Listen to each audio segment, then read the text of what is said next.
गरीबी कोई अभिशाप नहीं, एक ऐसी खामोश जंग है जो इंसान हर लम्हा अपने आप से लड़ता है। मोहन की झोपड़ी की छत से टपकता पानी फर्श पर नहीं, उसके आत्मसम्मान पर गिर रहा था। आज उसकी कुल्हाड़ी की चमक भी फीकी पड़ गई थी, क्योंकि वो जानता था कि ये फौलाद लकड़ी तो काट सकता है, पर गरीबी की बेड़ियां नहीं। अंधेरे कोने में उसके 2 मासूम बच्चे सिमटे हुए थे, जिनके सपनों में खिलौने नहीं, रोटियों के टुकड़े आते थे। मोहन, ये खामोशी अब कानों को फाड़ने लगी है। कल तक तो नन्नू रो रो कर सो गई थी, पर आज तो उसमें रोने की भी ताकत नहीं बची। देखो उसे कैसे पीली पड़ गई है। माँ होकर अपनी कोख से जन्मे बच्चों को तिल तिल मरते देखना, क्या यही मेरा भाग्य है? क्या इसी दिन के लिए हमने 7 फेरे लिए थे? विमला, मेरी मेहनत में कोई खोट हो तो बता।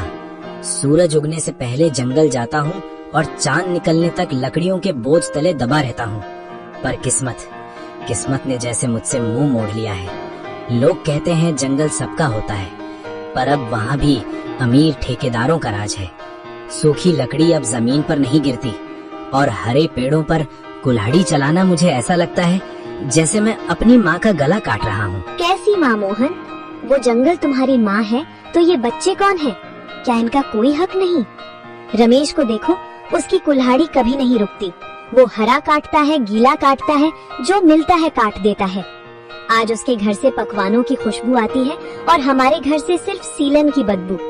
क्या उसका भगवान अलग है, या क्या बुरा होना ही आज के समय में सुखी होने का मंत्र है? रमेश की थाली में जो घी है विमला, उसमें जंगल के आंसू घुले हैं।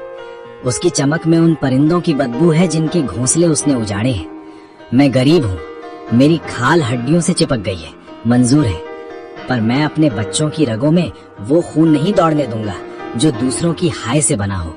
अगर सच्चाई का रास्ता कांटों भरा है तो मैं नंगे पैर चलूंगा, पर रास्ता नहीं बदलूंगा। पिताजी, माँ कहती है कि आप बहुत बहादुर हो, पर क्या बहादुरी का मतलब भूखा रहना है? स्कूल के बाहर जो हलवाई बैठता है उसकी खुशबू यहाँ तक आती है। पेट में ऐसी आग लगती है जैसे कोई अंदर से मुझे काट रहा हो। पिताजी, क्या अच्छे लोग सिर्फ कहानियों में पेट भरकर खाना खाते हैं? क्या हम कभी अच्छे नहीं बनेंगे? मेरे लाल, तू अच्छा ही है। ये दुनिया बुरी है जो तेरी मासूमियत की कीमत नहीं जानती।